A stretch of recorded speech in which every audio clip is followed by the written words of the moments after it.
खुदावंद के पाक और मुबारक नाम में हम आप सबकी खिदमत में सलाम अर्ज़ करते हैं और बराह रास्त शो फजल रबी में खुश आमदीद कहते हैं।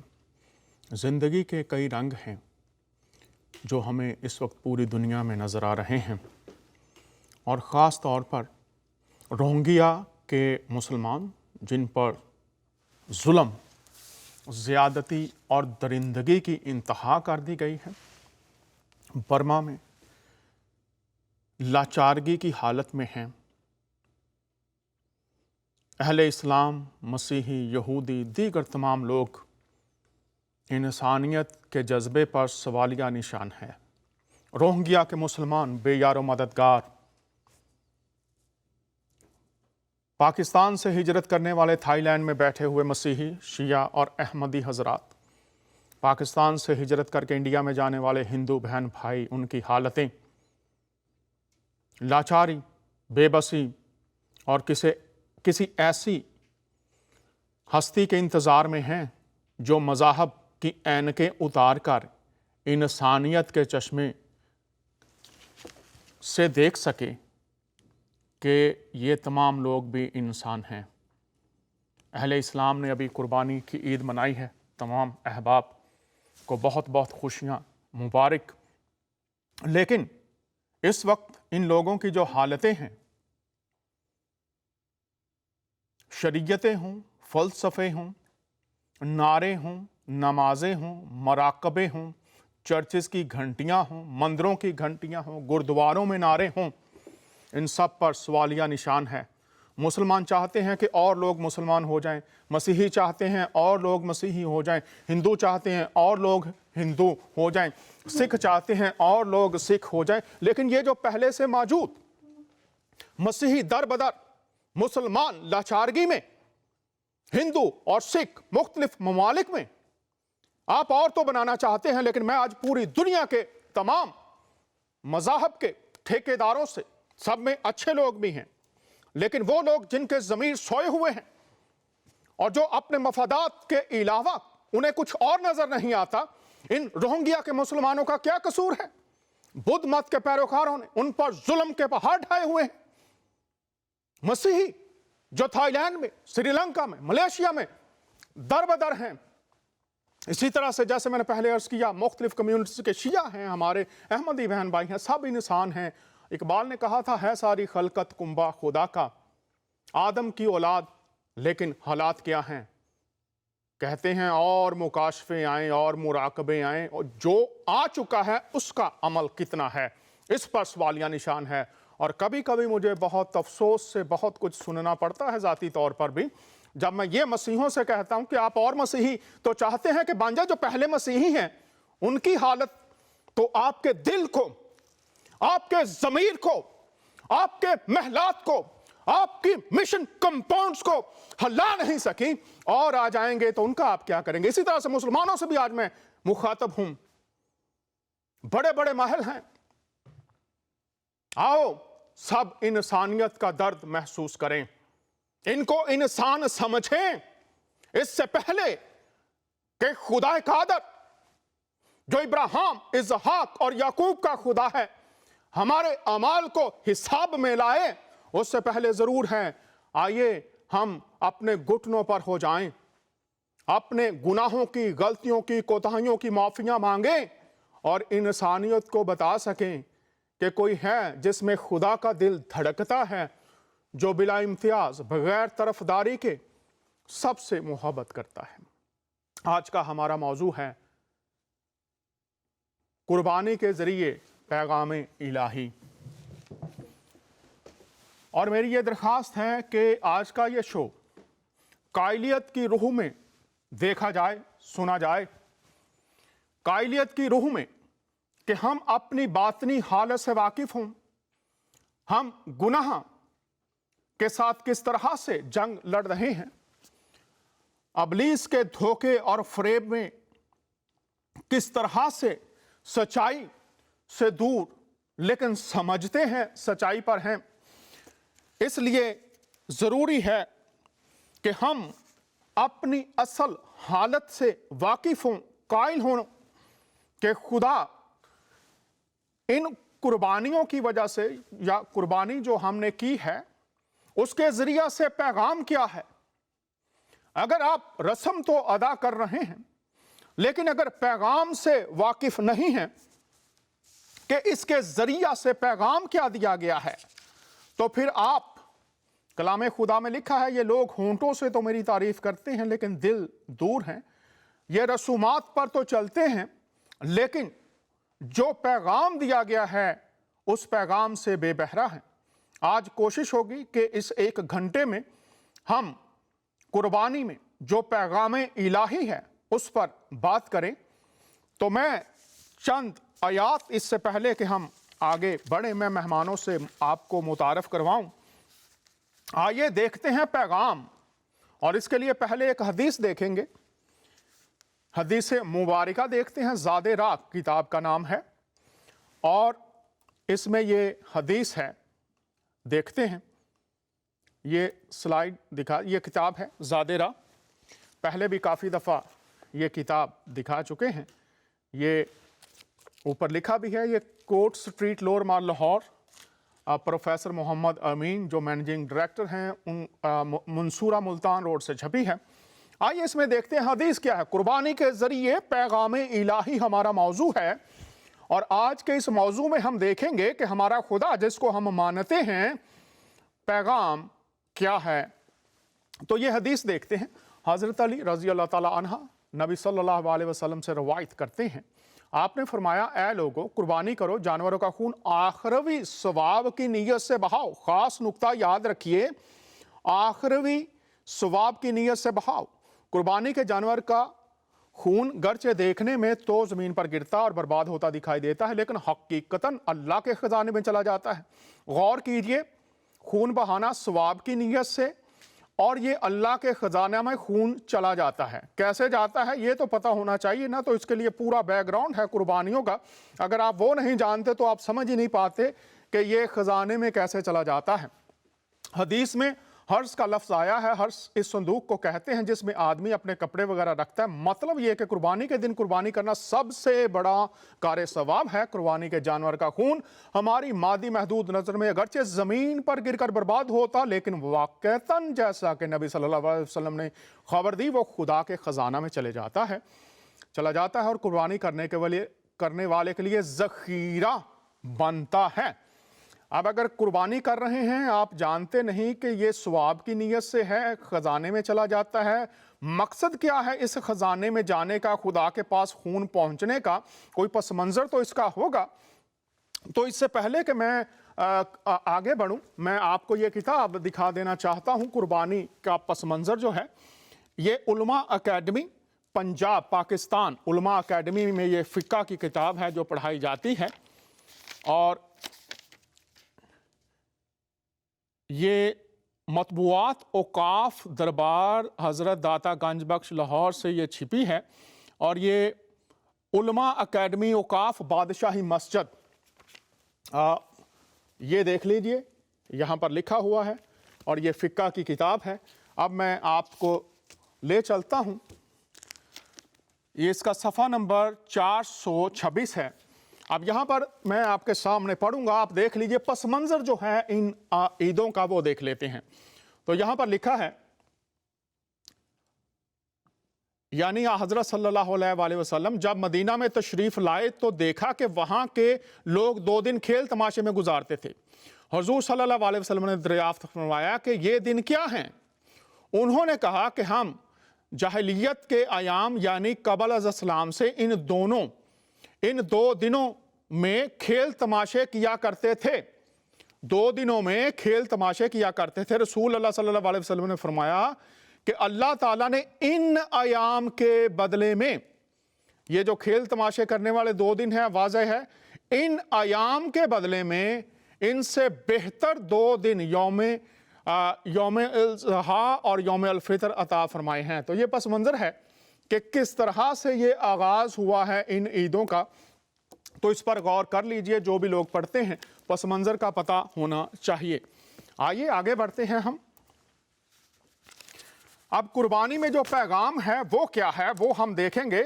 सैमुअल नबी की किताब है और लिखा, सैमुएल ने कहा, क्या खुदावंद सौख्तनी कुर्बानियों और ज़बीहों से इतना ही खुश होता है जितना इस बात से कि खुदावंद का हुक्म माना जाए।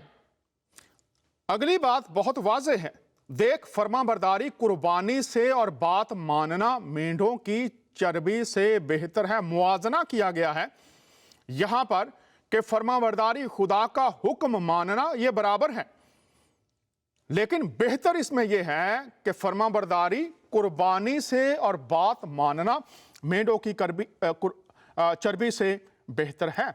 अगली आयत है, खुदा के नजदीक पसंदीदा इबादत क्या है? बस है भाइयों, मैं खुदा की रहमत याद दिलाकर तुमसे इल्तमास करता हूं कि अपने बदन ऐसी कुर्बानी होने के लिए नजर करो जो जिंदा और पाक और खुदा को पसंदीदा हो। यही तुम्हारी माकूल इबादत है। और इस जहान के हम शक्ल ना बनो, बल्कि अकल नहीं हो जाने से अपनी शक्ल बदलते जाओ, ताकि खुदा की नेक और पसंदीदा और कामिल मर्जी को तजर्बे से मालूम करो। खुदा की मर्जी को मालूम करना यह जरूरी है। अपने बदन ऐसी कुर्बानी होने के लिए नजर करो जो जिंदा हो, पाक और खुदा को पसंदीदा हो। अब यहां पर जिंदा कुर्बानी की बात कर दी गई है। अहकाम, कुर्बानी के जरिए अहकाम अमल के बगैर भी हैं और अमल के साथ भी हैं। तो लिखा है, सो तू खुदावंद अपने खुदा की बात सुनना। कुर्बानी के जरिए जो पैगाम है, खुदा की बात सुनना और उसके सब आइन और अहकामात पर जो आज के दिन तुझको देता हूं अमल करना। आगे इन अहकामात पर अमल करने में जो बरकत है, अगर तू खुदावंद अपने खुदा की बात को जाफशानी से मानकर उसके इन सब हुक्मों पर जो आज के दिन मैं तुझको देता हूं एहतियात से अमल करे, तो खुदावंद तेरा खुदा दुनिया की सब कौमों से ज्यादा तुझको सरफराज करेगा।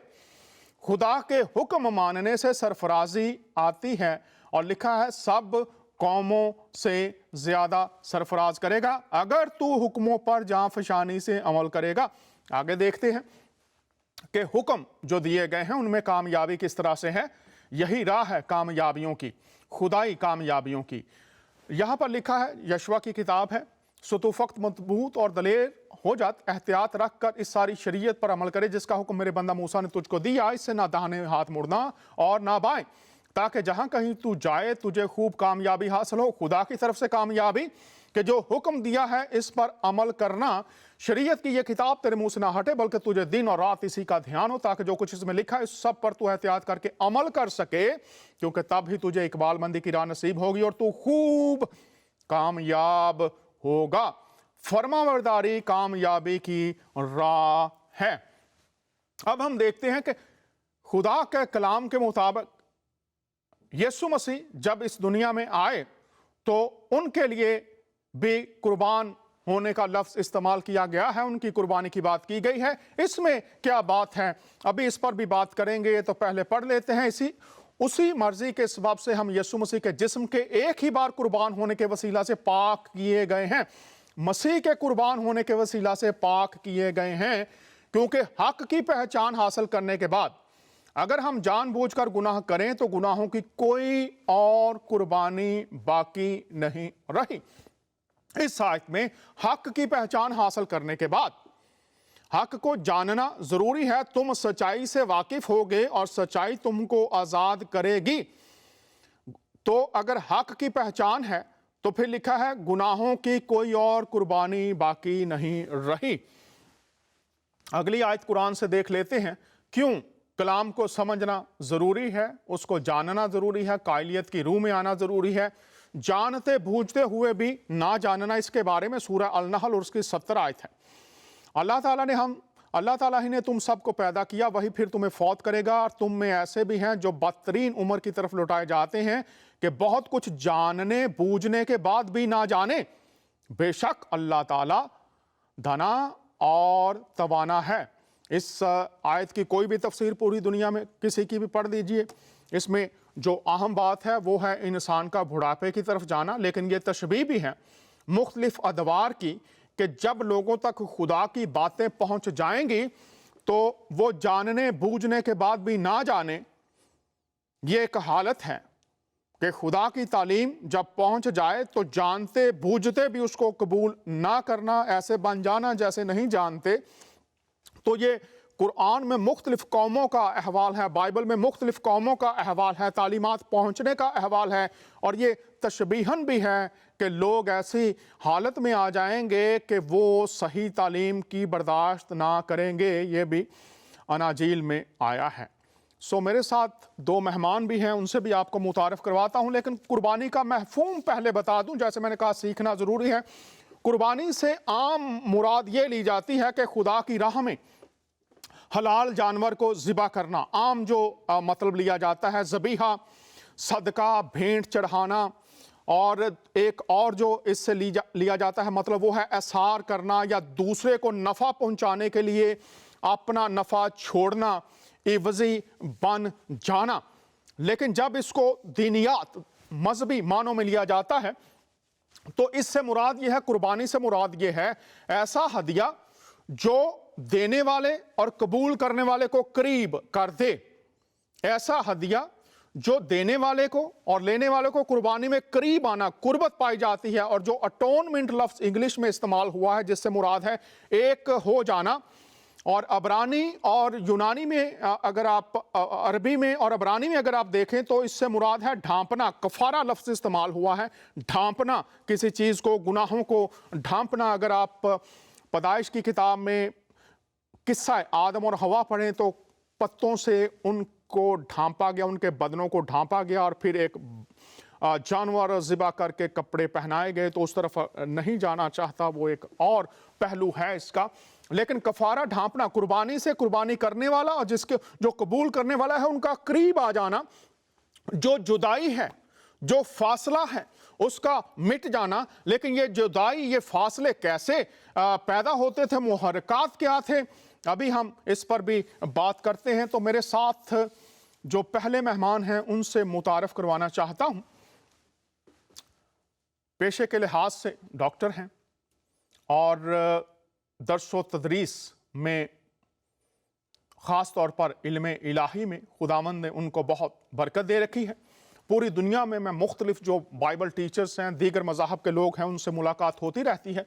लेकिन जो दस्तरस्त रखते हैं उनमें से एक इनका नाम है, और मैं बहुत शुक्रगुजार हूँ अपनी टीम के साथ कि उन्होंने वक्त निकाला। मुतारफ़ करवाना चाहता हूँ खुदा के अजीम खादम जनाब मोहतरम डॉक्टर शशि जतियानी साहब। डॉक्टर शशि साहब, आपको खुश आमदीद कहते हैं। कैसे हैं आप? खुश आमदीद, सलाम। यीशु मसीह के नाम में आप सबको बरकत मिले। ये मौका आपने दिया है, खुदावन ने दिया है, बहुत खुश हैं इस बात से। जी, बहुत शुक्रिया। आप बहुत मसरूफ़ रहते हैं। कोशिश थी बड़े अरसे से कि आप तशरीफ़ लाएं, ताकि खुदा के कुछ भेद जो खुदा ने आप पर खोले हुए हैं वो आप पूरी दुनिया के सामने पेश कर सकें। ये जो तसव्वुर कुर्बानी है, कदीम अयाम अदयान में भी पाया जाता था। कबल अज़ मसीह भी कुर्बानियों का तसव्वुर मौजूद था, देवी देवताओं के हुजूर चढ़ाई जाती थी। फिर मसीह तक को भी कहा गया कि उसकी कुर्बानी जो है वो बनीनो इंसान के लिए है। तो थोड़ा सा आप ये बताइए, पस मंज़र कुर्बानियों का क्यों की जाती थी, कब इनका आगाज़ हुआ थोड़ा सा, और उसके बाद फिर मसीह की कुर्बानी में खुदा का क्या तकाजा पूरा होता है, और इंसान की तरफ से कौन कौन सी फुलफिलमेंट या तकाजे जो किए गए हैं वो पूरे हो जाते हैं। राइट जी, बिल्कुल, शुक्रिया इस मौके के लिए। पहली बात जो मैं बताना चाहता हूँ कि खुदावंद पाक है ना? उसमें कोई भी ऐसी चीज़ नहीं है, कोई भी ऐसी बात नहीं है जो उसे, क्या ये, जिस पर आप प्रश्न उठा सकते हैं, सवाल कर सकते हैं कि खुदावंद पाक है और उसके करीब वही आएगा, नज़दीक वही आएगा, वही व्यक्ति, वही इंसान आएगा और वही चीज़ आएगी जो खुद पाक है। तो शुरुआत में ऐसा हुआ कि खुदा ने इंसानों को बनाया, आदम हवा को बनाया और उनको कामिल बनाया, बिल्कुल परफेक्ट बनाया। उनमें ऐब नहीं थी, कोई गुनाह नहीं था, कोई खामी, कोई बीमारी नहीं थी। लेकिन बलवे के वजह से, मनमानी के वजह से, नाफरमानी के वजह से, वो जो रिश्ता था खुदावंद, एक जो रिफ़ाक़त रोज़ाना करते थे एक दूसरे के साथ, वो टूट गया। और फिर जो जुदाई पैदा हुई, तो एक, मान लीजिए, एक रिक्वायरमेंट हो गया कि खुदान के करीब आने के लिए इंसान को कुछ अपने तरफ से करना है ताकि वो पाक गिना जाए, पाक दिखे खुदान के नज़रों में, तो उसके करीब आ पाए। तो मूसा के द्वारा मूसा नबी के द्वारा खुदा ने अपना ये नियम दिया, अपनी व्यवस्था दी। मैं हिंदी में बोलता हूँ, अगर कोई जी, कोई बात नहीं। शब्द खुदा ने आप अपना निज़ाम दे दिया, कुर्बानियों का निज़ाम दे दिया। जी, निज़ाम दिया और उसमें लिखा है कि मुख्तलिफ अलग-अलग तरीके के आपने कुर्बानियाँ लानी थी हुँ। और इंसान की जो ज़रूरत थी वो अलग-अलग ज़रूरतें थी। जैसे मान लीजिए एक कुर्बानी थी सिर्फ़ शुक्रिया अदा करने के लिए, कि खुदा ने आपको ज़िंदा रखा है, आपको बरकत दी है, आपके फसल को उसने बरकत दिया है, आपके जो जानवर जो आपकी बाकी चीज़ें हैं, वो बरकरार हैं, तो आप एक शुक्रिया अदा करने के लिए एक थैंक्सगिविंग सैक्रिफाइस लाते थे। उसमें भी आप जानवरों को, चाहे वो बैल हो, भेड़ हो, बकरी हो, या अगर आप गरीब हैं तो आप कबूतरों को क्या ये हलाक कर उनको ज़बह करके उनके खुदा के सामने उसे पेश करते थे। और फिर अलग-अलग तरीके, एक सलामती का पीस ऑफरिंग होता था। अगर सब कुछ सही चल रहा है, फिर भी खुदान क्योंकि पाक है और हम नापाक हैं, उसके करीब आने के लिए, उसके हज़ूर ठहरने के लिए, उसके सामने खड़े रहने के लिए हमें कुर्बानी चढ़ानी पड़ती। एक और था कि मान लो आपने पाप किया, जानबूझकर पाप, तो उसकी अलग एक कुर्बानी होती थी। बड़े कायदे से, कानून से उसके बारे में लिखा है कि किस तरह से आपने कुर्बानी लानी है, कौन-सी कुर्बानी लानी है, किस वक़्त पे लानी है, कैसे काहीन के साथ आपने उस काम को पूरा करना है, ताकि जो खुदान का हैकल है, जो उसका ख़ैमा है, जहाँ वो निवास करता है, जहाँ वो रहता है, उसके सामने आकर आपने जब कुर्बानी चढ़ाई, तो आपके गुनाह, आपके पापों की माफ़ी मिलती है। और वो माफ़ी ऐसी होती थी कि बाहर से ऊपरी जो माफ़ी मिलती थी, लेकिन एक उसमें कमी होती थी कि जो आपका ज़मीर है, जिसे हिंदी में विवेक कहते हैं, इंग्लिश में कॉन्शियस कहते हैं, शऊर वो फिर कहते हैं उर्दू में। प्रोफेसर साहब, डॉक्टर साहब, इसको शऊर कहेंगे। लेकिन मैं शऊर यहाँ पर जो मेरे मुसलमान बहन भाई, हिंदू सिख सब सुन रहे हैं, देख रहे हैं, जो प्रोफेसर साहब कह रहे हैं, अगर आपने इसकी तफसील पढ़नी हो, वो मुख्तसर बयान फरमा रहे हैं। तो अहबार की किताब है, उसके पहले जी, बाब से 7वें बाब में इन पांचों कुर्बानियों का, सौख्तनी कुर्बानी, नज़र की कुर्बानी, सलामती का ज़बीहा, ख़ता की कुर्बानी, जुर्म की कुर्बानी, जो इन्होंने बयान फरमाई है, ये पांचों कुर्बानियों का अहवाल आपको अहबार की किताब पहले बाब से 7वें बाब में मिल जाएगा, जो डॉक्टर साहब बात कर रहे हैं। जारी रखिए डॉक्टर साहब। जी। तो एक और होता था जो रिफ़ाक़त या फ़ेलोशिप ऑफ़रिंग, वो भी बहुत ज़रूरी है ये जानने के लिए कि खुदान के साथ आप जब वक़्त बिताना चाहते हैं, क्योंकि आप इंसान हैं, क्योंकि आप फ़ानी हैं, क्योंकि आप में कमियाँ हैं, ख़ामियाँ हैं, कमज़ोरियाँ हैं, गुनाह है, तो फिर भी उसके साथ वक़्त बिताने के लिए भी आपको एक कुर्बानी चढ़ानी पड़ती थी, ताकि आप उसके नज़र में कबूल हों और उसके सामने आने की आपको वो क्या ये हक़ मिले, आने का हक़ मिले। तो ये बहुत सी कुर्बानियाँ थी, कुछ मॉरल थी, मतलब आप अगर अधर्म करते हैं या राज़बाज़ी को लेकर आप में कोई गलतियाँ होती हैं, तो वो उसके लिए थी। लेकिन कुछ कुर्बानियाँ इसलिए भी चढ़ाते थे क्योंकि हमारे शरीर में मान लो कोई बीमारी, कोढ़ है किसी का, कोई इन्फेक्शन है, तो उस हालत में खुदान के सामने आने के लिए भी इंसान नापाक माना जाता था। तो उसके लिए भी एक ख़ास कुर्बानी चढ़ानी पड़ती थी, एक शुद्धिकरण के द्वारा उसे जाना पड़ता था, अपने आप को पाक साफ़ करके आना पड़ता था। तो हर चीज़ का एक व्यवस्था था, एक एक कानून, एक कायदा था जो खुदान ने मूसा के द्वारा जारी किया और वो चलता रहा।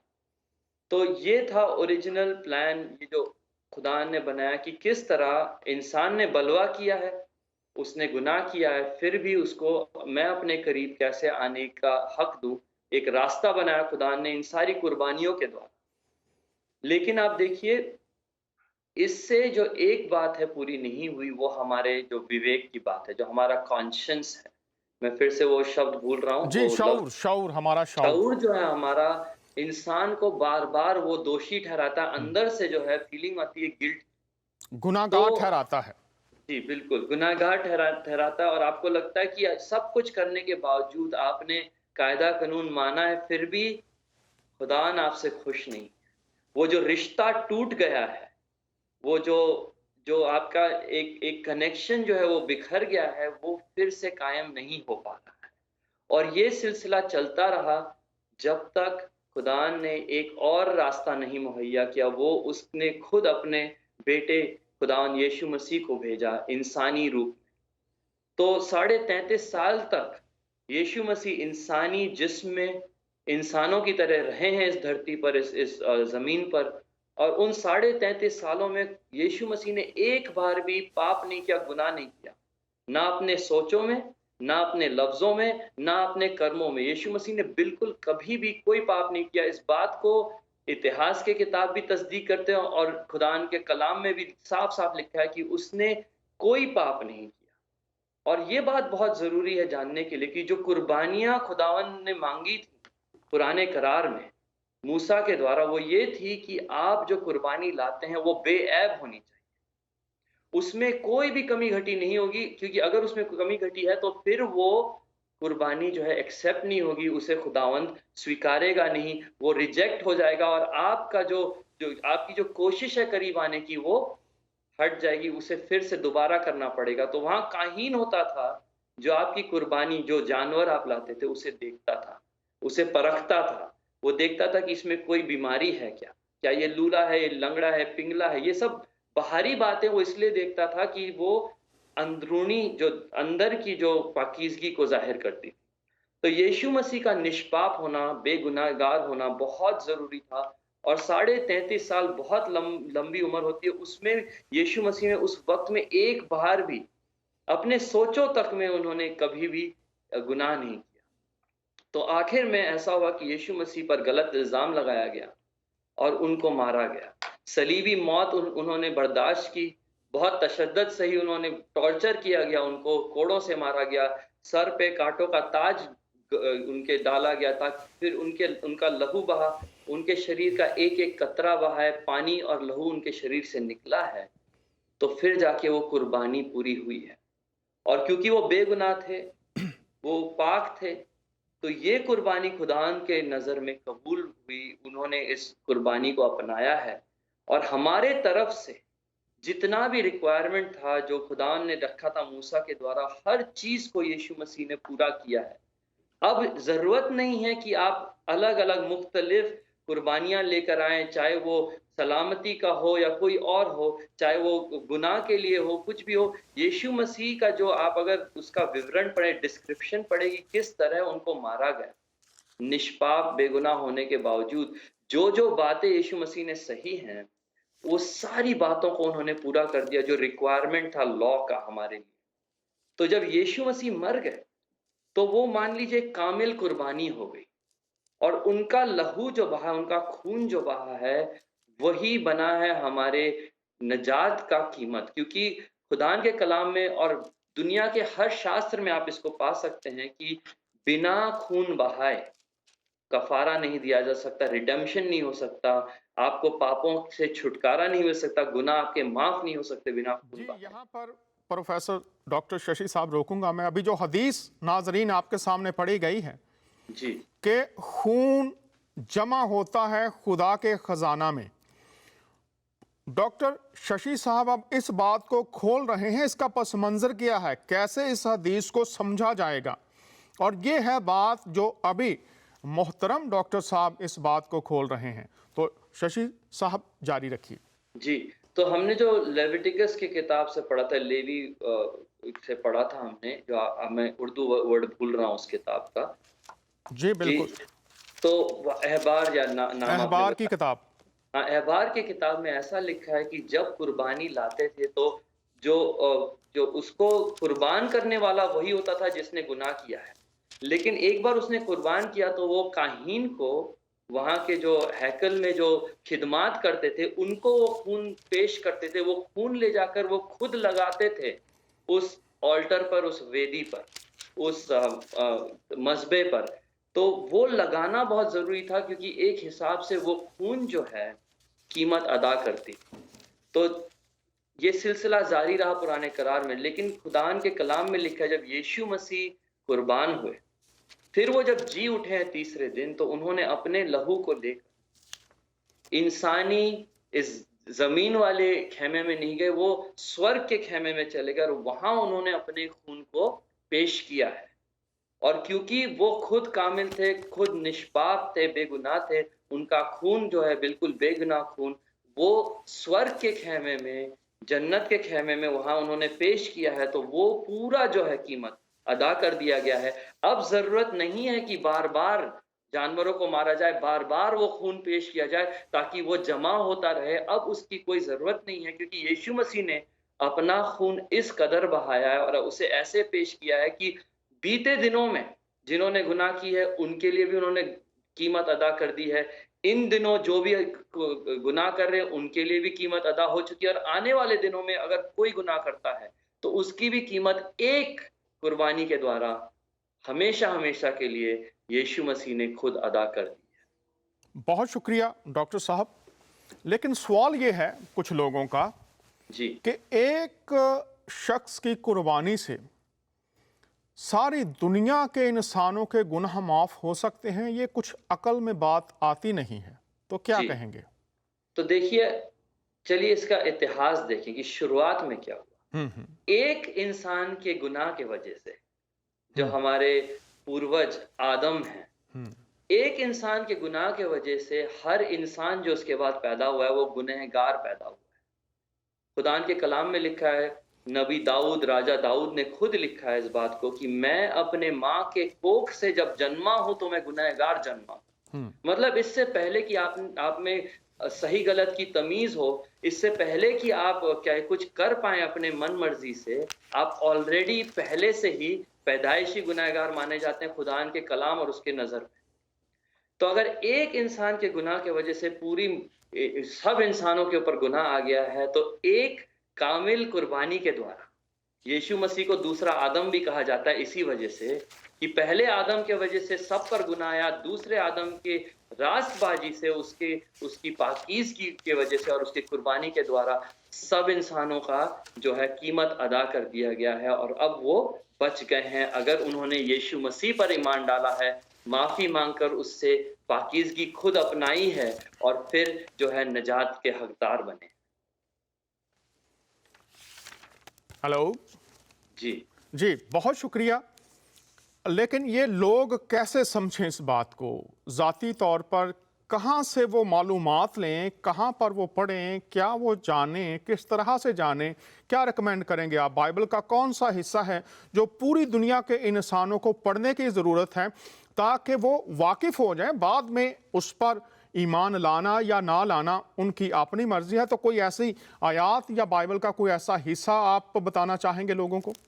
जी, अलग-अलग जगह पर बाइबल में इस बात को तस्दीक किया गया है, लेकिन जो मैं रेकमेंड करूँगा इब्रानियों की किताब में, इब्रानियों के पुस्तक में 9 अध्याय से लेकर अगर आप पढ़ें, हुँ। तो यीशु मसीह की कुर्बानी के बारे में बिल्कुल अच्छे से वहाँ डिस्क्रिप्शन है, उसका विवरण है। वहाँ ये भी लिखा है कि पहले जो कुर्बानियाँ होती थी, वो कैसी होती थी, यीशु मसीह की कुर्बानी कैसे उन सब कुर्बानियों से बेहतर है, किस तरह एक कुर्बानी की वजह से सबके पाप माफ़ होते हैं और सिर्फ़ इतना ही नहीं, वहाँ एक और चीज़ लिखी गई है यीशु मसीह के बारे में, जो बिल्कुल ही अलग है, बिल्कुल फ़र्क है सब चीज़ों से कि यीशु मसीह खुद कुर्बानी भी हैं हुँ। और यीशु मसीह ही काहीन भी हैं। हुँ। कि मतलब जो कुर्बान हो रहे हैं वो खुद हैं और जो कुर्बानी को जो रिसीव कर पेश कर रहे हैं वो भी यीशु मसीह खुद हैं।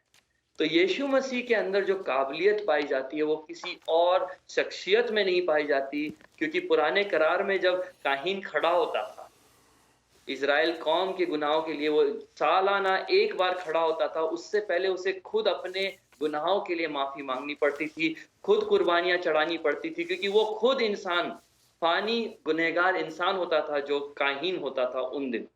लेकिन यीशु मसीह ऐसे एक अकेले हैं, जो निष्पाप हैं, निष्कलंक हैं, बेगुनाह हैं, तो वो जो इस कदर जो है ना सरदार काहीन इस तरीके के हैं कि उनके अंदर कोई कमी-घटी नहीं है। तो वो खुद अपनी कुर्बानी को खुद पेश करने की काबिलियत सिर्फ़ यीशु मसीह में है। बहुत ये शुक्रिया। बहुत ही जी, बिल्कुल। बहुत शुक्रिया प्रोफेसर शशि, आपने इस बात को खोला है। और मैं अक्सर कहता हूँ, अगर किसी का कोई सवाल हो, कोई बात करना चाहें, तो मेहमान मौजूद हैं, हम आपसे बात कर सकते हैं। इस वक्त हमारे साथ एक कॉलर हैं और उनसे बात करते हैं।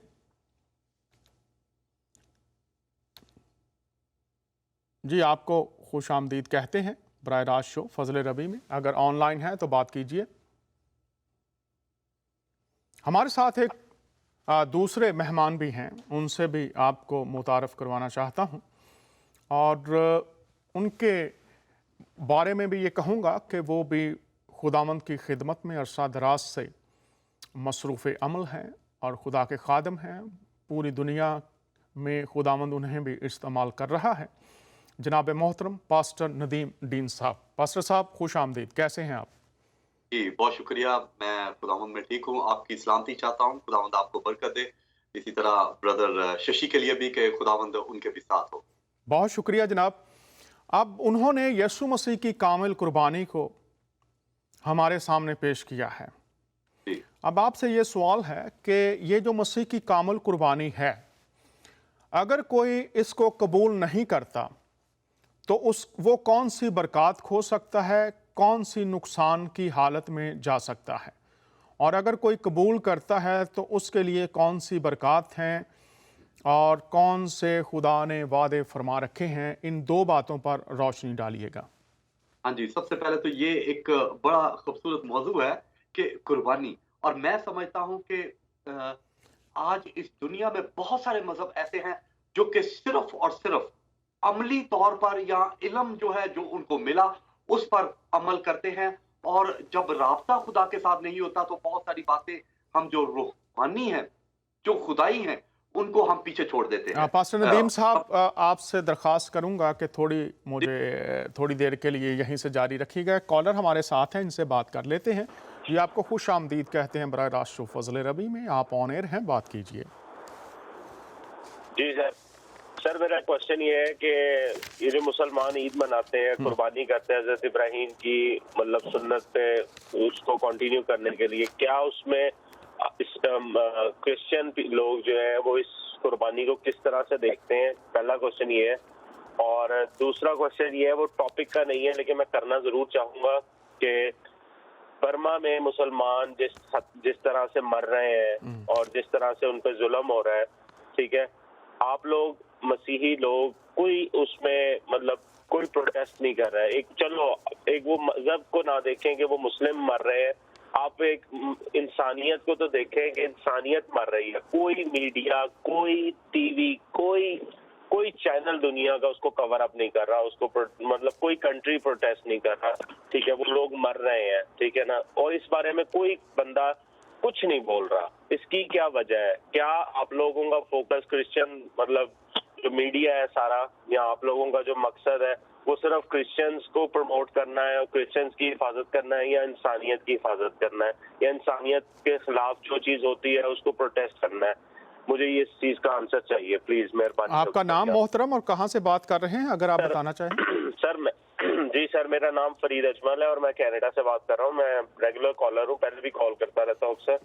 मेरा ये जरूर सेकंड क्वेश्चन पे जरूर बात करिएगा, बड़ी मेहरबानी होगी आप। जी कोई बात नहीं। अगर आप इस प्रोग्राम का शुरू देख लेते तो उसमें अगर आपने, और आज से कुछ अर्सा पहले, बाकी चैनल्स की तो मैं बात नहीं करता, लेकिन मैं खुदा का शुक्र अदा करता हूँ कि रोहिंग्या के मुसलमानों के लिए मैंने पहले भी बात की है। और अगर आप इसी शो का आगाज़ देखते तो मैंने वो बातें की हैं मसीहों से भी, मुसलमानों, हिंदुओं और सिखों से भी, जो शायद कोई नहीं करता। अब इसकी कीमत मुझे अदा करनी पड़ती है जब मैं ऐसी बातें करता हूँ और मैं ऑन एयर बात कर रहा हूँ, मुझे इसकी बहुत बड़ी कीमत अदा करनी पड़ती है।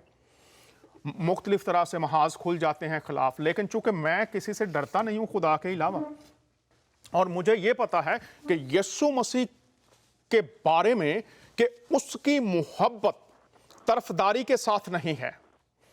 खुदा ने दुनिया से मोहब्बत रखी, सारी दुनिया के लिए उसकी मोहब्बत है, चूंकि सारी दुनिया उसकी मखलूक है। और अगर कोई शख्स इंसानों के दुखों में उनका दुख और दर्द महसूस नहीं करता, मैं ये कह रहा हूं ना वो मसीही है, ना वो खुदा को जानता है। किस बात पर? चूंकि जब भी मैं कोई बात करता हूं उसकी बुनियाद खुदा का कलाम है। कलाम में लिखा है, अगर इंसान जिसको तू देखता है उससे मोहब्बत नहीं कर सकता, तो खुदा जिसको तू नहीं देखता उससे तेरी मोहब्बत के दावे पर सवालिया निशान है। तो मोहतरम, रोहिंग्या के मुसलमानों के लिए जिंदगी टीवी पर हमने आवाज़ उठाई और उठाते रहेंगे। बाकी जो मीडिया है, हर एक शख्स की मीडिया की अपनी अपनी पॉलिसीज़ होती हैं। खुदा करे कि सब लोग इंसानियत का दर्द महसूस करें। तो ये तो आपके सेकंड जो सवाल है उसका जवाब है। हम कर रहे हैं बात। थोड़ी सी चीज ऐड करना चाहूंगा, थोड़ी जी। सी एक चीज ऐड करना चाहूंगा। आपकी बड़ी मेहरबानी, आपने शुरू में भी बात की आज प्रोग्राम में और पहले भी आपने आवाज उठाई, मैं बड़ी आपका शुक्रगुजार हूँ इस पे। सर एक रिक्वेस्ट करना चाहूंगा आपके इस प्रोग्राम से, सारी दुनिया सुनती है आपका प्रोग्राम, मैं सारी दुनिया के लोगों को, इंसानों को ना, I am not talking about Muslim specifically, I am talking about the whole humanity, please please take care of your people. I mean अगर हम ही आपस में लड़ जाएंगे, एक दूसरे के साथ अख्तिलाफ रख लेंगे, फिर हम कभी भी अपनी जिंदगियों को खुशी से महसूस नहीं कर सकेंगे। ये एक पूरा मैं इस चैनल के थ्रू लाइव जाके सिर्फ यही पैगाम देना चाहता हूँ सारे शोज और सारे प्रोग्राम्स को कि प्लीज प्रोटेस्ट करें उस चीज को। और सेकेंडली, खुदारा एक दूसरे को मत मारें किसी भी वजह से, क्योंकि इंसान इंसान को मारता नहीं है, वो पूरी इंसानियत को मारता है। ठीक है, ये आपकी किताब में भी लिखा हुआ है, ये हमारी किताब में भी लिखा हुआ है, और ये एक यूनिवर्सल ट्रुथ है कि इंसान इंसान को नहीं मारता, इंसान अगर किसी को मारता है वो पूरी इंसानियत को मारता है। तो प्लीज एक मेरा कोई सोर्स ऑफ वो नहीं है कि मैं किसी बेस पे बोलूं, लेकिन मुझे बहुत इस चीज का था कि मैं किस तरह से अपनी आवाज दुनिया तक पहुंचाऊं, और मुझे जिंदगी टीवी से ये मौका मिला है कि मैं बता सकूं सारे दुनिया के जो भी लोग सुन रहे हैं, प्लीज प्रोटेस्ट करें, जिस हद तक जितना आप कर सकते हैं कंट्रीब्यूट करें, क्योंकि they are humans, they are not animals. Please wake up, it's a जी, रिक्वेस्ट। बहुत thank you so much sir. शुक्रिया फरीद साहब, आपने कॉल किया। और ये आज आवाज़ है, आवाज़ हक है। ये आग जिन्होंने भड़काई थी, मैं पहले भी कहता हूँ, अब उनके घरों तक पहुँची हुई है और उनको पता नहीं चल रहा कि अब इस आग को किस तरह से बुझाया जा सके। जिन्होंने लगाई है फरीद साहब, अब आपकी बातों के साथ मैं फिर सख्त बातें थोड़ी सी कारी दूँ। ये जिन लोगों ने आग लगाई थी ना फरीद साहब, आप थोड़ा सा देखिए, मर्ज अगर किसी को खुदा ना करे टीबी हो तो वो शख्स जहां जहां जाएगा ये फैलने वाला मर्ज है, वहां वहां टीबी फैलेगी। ये मौत को पालने वाले, मौत के व्यापारी, ये मुर्दा ज़मीर, ये खुदा के नाम पर अपनी ठेकेदारियां चमकाने वाले, ये अपने इक़्तिदार को तूल देने के लिए मजहब का नाम इस्तेमाल करने वाले। अब मैं क्या कहूं, तस्वीर तो वाज़े है, शायद किसी के दिल में उतर जाए मोहब्बत की बात कि आप अपने आने वाली नस्लों के लिए मौत बो रहे हैं, और ये ना सोचिए कि फिर आप बच जाएंगे। बहुत से शोज में मैंने ये बात पहले भी की है, खुदारा इस बात को सोचिए, अपने जहन में रखिए कि जो आग आप लगा रहे हैं वो आपके घरों तक पहुंची है, और अब आने वाली नस्लें उसका सामना कर रही हैं। और फरीद साहब ने जैसे कहा किताबों की बात, तो किताबों की बात कौन मानता है, फिर बात सख्त हो जाएगी। लोग बाइबल की बातें बड़ी करते हैं, आयात बड़ी सुनाते हैं, जब बात आएगा फैसला करने की तो कहां बाइबल रह जाती है। नाइंसाफियां हैं, ज्यादतियां हैं, मुख्तलिफ तराजू बनाए हुए हैं मुख्तलिफ लोगों ने। और मेरी बातें मैं पहले कह रहा हूं, मुझे इसका बहुत बड़ा जाती तौर पर मुझे नुकसान उठाना पड़ता है, कीमत अदा करना पड़ती है, लेकिन चूंकि मैं जो कलाम में लिखा है, जिस पैमाने से तुम नापते हो, फिर मैं हर बात बाइबल के जिस पैमाने से तुम नापते हो उससे तुम्हारे लिए नापा जाएगा। जो मौत को बो रहे हैं उन्हें मौत काटना पड़ेगी। आइए जिंदगी की राह पर आ जाएं। पाकिस्तान हो, कनाडा हो, इंडिया हो, बांग्लादेश हो, म्यांमार हो, जो कुछ कोई बो रहा है उसको काटना पड़ेगा, क्योंकि जब नाहक खून, मासूम लोगों का खून इस जमीन पर बहाया जाता है, जान देने और लेने का इख्तियार सिर्फ खुदा के पास है। खुदा की अदालत उन मुल्कों में, उन इलाकों में आ जाती है, और इसमें नाहक कत्ल, चाहे वो बचपन से है या बुढ़ापे में किसी का कत्ल किया जाए, खुदा की अदालत इस वक्त जारी है। खुदा चाहता है कि इंसान तौबा करें, अपनी बुरी रवशों को छोड़ दें, चाहे वो मसीही हैं, चाहे वो मुसलमान हैं, चाहे वो हिंदू हैं, चाहे वो सिख हैं। खुदा, बाइबल का खुदा, जिसका कलाम यह कहता है कि वो हर एक की अदालत करेगा, उसकी अदालत इस वक्त जारी भी है। हम देख सकते हैं तूफान नू, खुदा की अदालत, सदोम और अमूरा, खुदा की अदालत। जब लोगों ने तौबा ना की, नैनवा में हम देखते हैं लोगों ने तौबा की, खुदा के आगे झुक गए, खुदा ने बहाल कर दिया, जिंदगी दे दी, मौत टल गई, खुदा की अदालत खत्म हो गई। खुदा के बारे में लिखा है, खुदा कहर करने में धीमा और शफकत में गनी है। कहां है आज खुदा की शफकत? खुदा नहायत रहीम और मेहरबान है। कहां मुसलमानों में ये रहम और ये मेहरबानी चली गई है? खुदा मोहब्बत का खुदा, मसीहों में वो मोहब्बत जो पहले क्रंथियों के 13वें बाब में है, वो कहां चली गई है? आज हमारे सामने सवालिया निशान है। अपने आज को बदलना होगा। पाकिस्तान में बैठे हुए जितने लोग हैं, इंडिया में बैठे हुए जितने लोग हैं, जंग और नफरत को मिटा दीजिए, बहारों और मोहब्बतों के फजाओं को आने दीजिए, मोहब्बत को आने दीजिए, बहार का मौसम आने दीजिए, नफरतें चली जाएं, मोहब्बतें आ जाएं, भाईचारा आ जाए। और यह किसी ने आसमानों से आके नहीं करना। कलाम वाजे है, अपने अहवाल पर नहीं दूसरों के अहवाल पर भी नजर करो। जो भलाई करना जानता है और नहीं करता, ये उसके लिए गुनाह है। ये बाइबल मुकद्दस का फैसला है। काश आज इंसान खुदा के आगे झुक जाए और खुदा उसे अपनी मोहब्बत के रंग में रंग दे। हमारा आज बदल जाएगा, आने वाली नस्लें बदल जाएंगी। फरीद साहब, बहुत शुक्रिया आपकी इस कॉल के लिए। कॉल करते रहिएगा। पास्टर नदीम साहब। जी, बहुत शुक्रिया।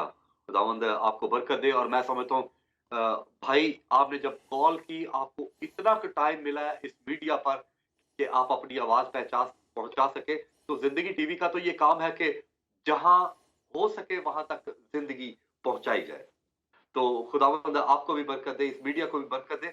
हम बात कर रहे थे कि जहां तक इल्म की बात है ना, पहला कुरिन्थियों 8 बाब में लिखा है कि हम सब जानते हैं कि इल्म रखते हैं।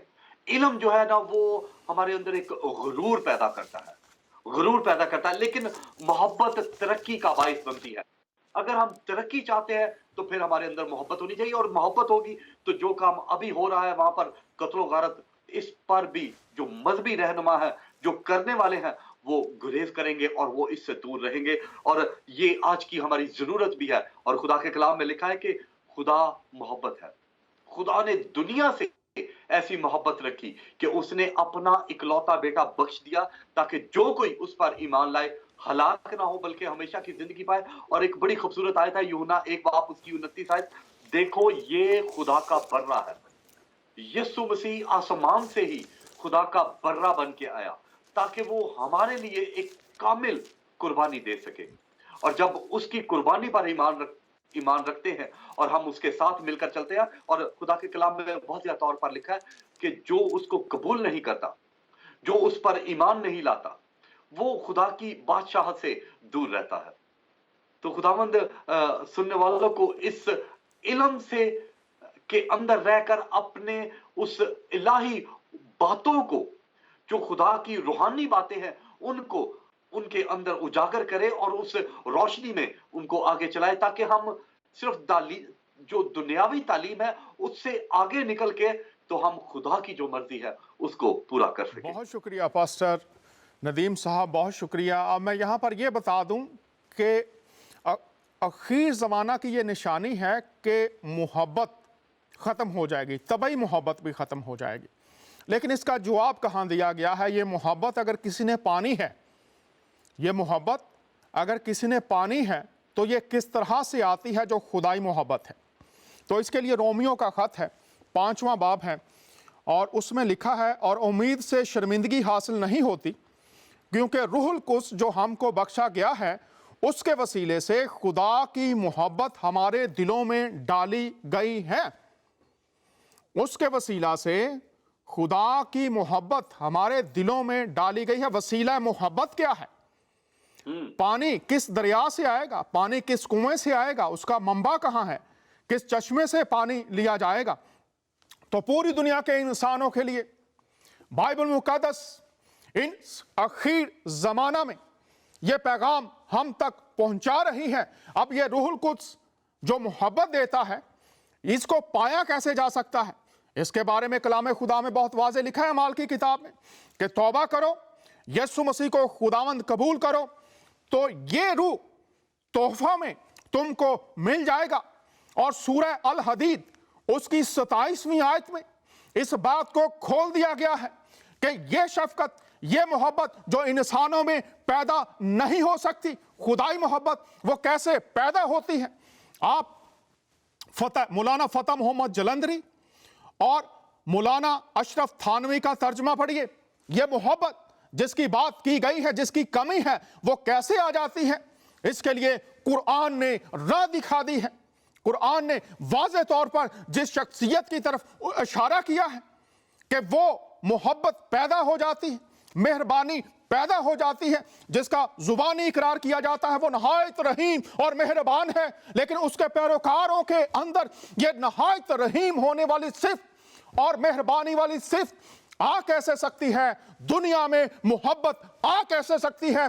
दुनिया जो ढूंढ रही है वो कहां पर इसको पा सकती है, ये किस जगह पर छिपी हुई है, कौन सा खजाना कहां पर है, कुरान ने बता दिया है और रोमियो के खत में वाज़े कर दिया गया है। पाने की राह अमाल की किताब में बता दी गई है। अब हम पर है कि हम आवाज़े हक, सदाए मोहब्बत, नकारा मोहब्बत की तरफ अपने कान लगाते हैं या हम अपनी रवश को बदलने के लिए तैयार नहीं हैं। मेरे अजीजों, बहनों और भाइयों, नौजवानों, बच्चों, उलमा अकेडमीज में बैठे हुए तलबा, यूनिवर्सिटीज में बैठे हुए तलबा, आपके सामने कलाम खुदा वाज़े है। कहां से पाएंगे ये मोहब्बत और उसकी राह बयान फरमा दी गई है। कुरान सूरह अल हदीद 27 ने उस पर मोहर लगा दी है कि जाओ ढूंढो। अगर नहीं है तो तर्जुमा बहुत खूबसूरत है, लिखा शफकत और मेहरबानी खुदा पैदा कर देता है। और दूसरा क्रंथियों का खत 5वां बाब और उसकी 17 आयत इस बात को वाज़े कर देती है। दुनिया की जरूरत आज खुदाई मोहब्बत है। मसीहों की जरूरत, मुसलमानों की जरूरत, हिंदुओं की, बुद्ध मत, जहां भी लोग हैं उनकी जरूरत मोहब्बत है। मोहब्बत का नूर आएगा तो नफरत के अंधेरे खत्म हो जाएंगे, और अगर मोहब्बत का नूर नहीं, अगर नफरतों के नूर सूरज चमक रहे हैं तो वही हर जगह पर फैलेगा, जिसका वाज़े निशान आज हमारे बच्चे टुकड़े टुकड़े किए जा रहे हैं। माँ और बहनों की इज्जतों को पमाल किया जा रहा है, चाहे वो मुसलमान हैं, हिंदू हैं, सिख हैं। इसका इलाज सिर्फ और सिर्फ जातुल मसीह में है, और जितनों ने उसे कबूल किया वो इस रूह की मोहब्बत में रंग गए। वो जान लेने वाले नहीं, जान देने वाले बन गए। वो खजाने लूटने वाले नहीं, खजाने लुटाने वाले बन गए। वो मोहब्बतों को निछावर करने वाले बन गए। वो दूसरों को बचाने के लिए जानों से गुजर गए। और अबरानियों के खत उसके 11वें बाब में खुदा के उन सूरमाओं का अहवाल बयान किया गया है। आज ऐसे खुदा के पैरोकारों की जरूरत है जो अपनी जान दूसरों को बचाने के लिए दे दें। और वो होगा कैसे, ये कलाम खुदा में आपके सामने पेश कर दिया गया है। हमारे पास आखिरी 7 मिनट हैं। पास्टर नदीम साहब जी, आपसे मैं दरखास्त करूंगा कि आप ये बताइए कि यीशु मसीह की कुर्बानी को कबूल करने से 4 चीजें क्या मिलती हैं इंसानों को। सबसे पहले तो एक मोहब्बत जो है वो हमारे अंदर आ जाती है, और खुदावंद यीशु मसीह की कुर्बानी से हमें हमेशा की जिंदगी मिलती है। और कुर्बानी जो है उसके बारे में लिखा है मत्ती 9:13 में, मगर तुम जाकर इसके मायने दरियाफ्त करो, मैं कुर्बानी नहीं बल्कि रहम पसंद करता हूँ। हमारे अंदर रहम आ जाता है, और जो काम अभी बर्मा में हो रहा है ये फिर नहीं होगा।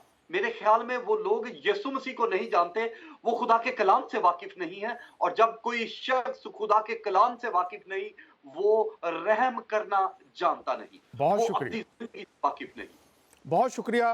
पास्टर साहब ने बताया कि रहम आ जाता है, मुआफ़ी मिल जाती है, हमेशा की ज़िंदगी इंसान को मिल जाती है जब वो इस कुर्बानी को कबूल कर लेता है कि मेरी गुनाह की जगह पर गुनाह की मजदूरी मौत, और मेरी जगह जहां मुझे मरना था कुर्बानी, जानवर ज़बा होता है, जानवर मरता है इंसान के गुनाह को अपने ऊपर लेकर।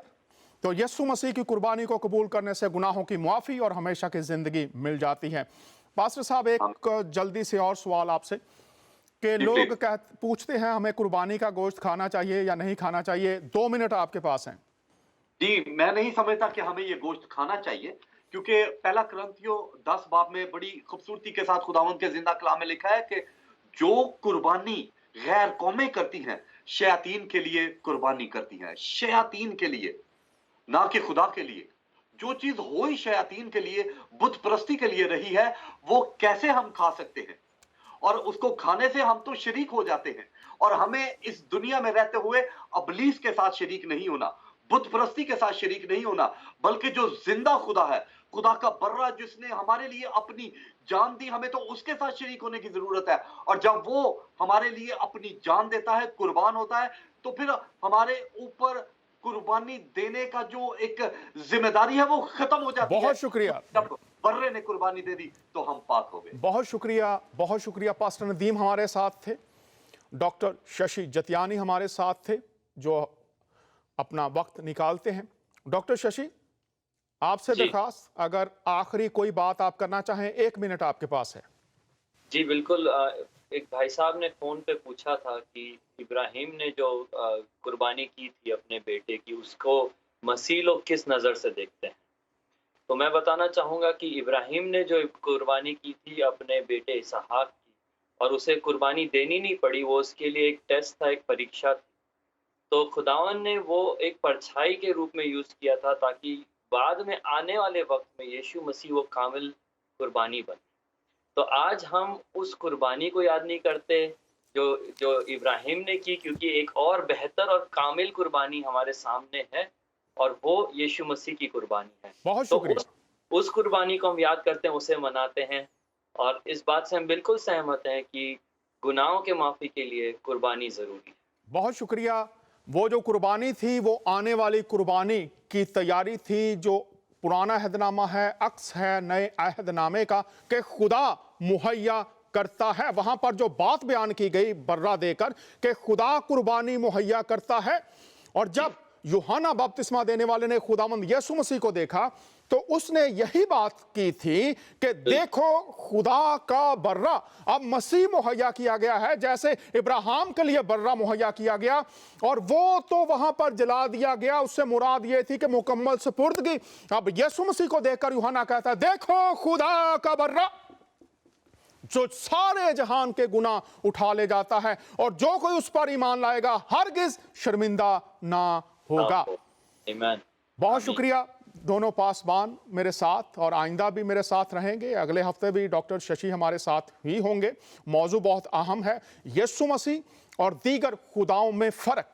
डॉक्टर शशि और एक और हमारे बहुत ही मेहरबान बहुत अच्छे दोस्त हमारे साथ होंगे। नोट फरमा लीजिए, अगला शो भी देखिए, और पास्टर नदीम भी हमारे साथ वक्तन फ़वक्तन शरीक होते रहेंगे। आपका कोई सवाल हो, आपकी राय हो, आप हमें ज़रूर भेजिए, और हम शुक्रगुजार होंगे ताकि हम प्रोग्राम को मज़ीद बेहतर से बेहतर कर सकें। और खुदावंद का शुक्र अदा करते हैं सबसे बढ़कर कि उसने ये मौका दिया है, उसके कलाम की सच्चाई की बातें हम तक पहुंची हैं। अब खुदा हमारी तरफ देख रहा है कि कामिल कुर्बानी को कबूल करके गुनाहों की मुआफ़ी, हमेशा की ज़िंदगी, खुदा की बादशाहत में हिस्सा, खुदा के साथ ज़िंदगी का फैसला करेंगे या रद्द करेंगे। अगले हफ्ते फिर आपसे मुलाकात होगी। इजाज़त चाहते हैं आपका मेज़बान दानियाल।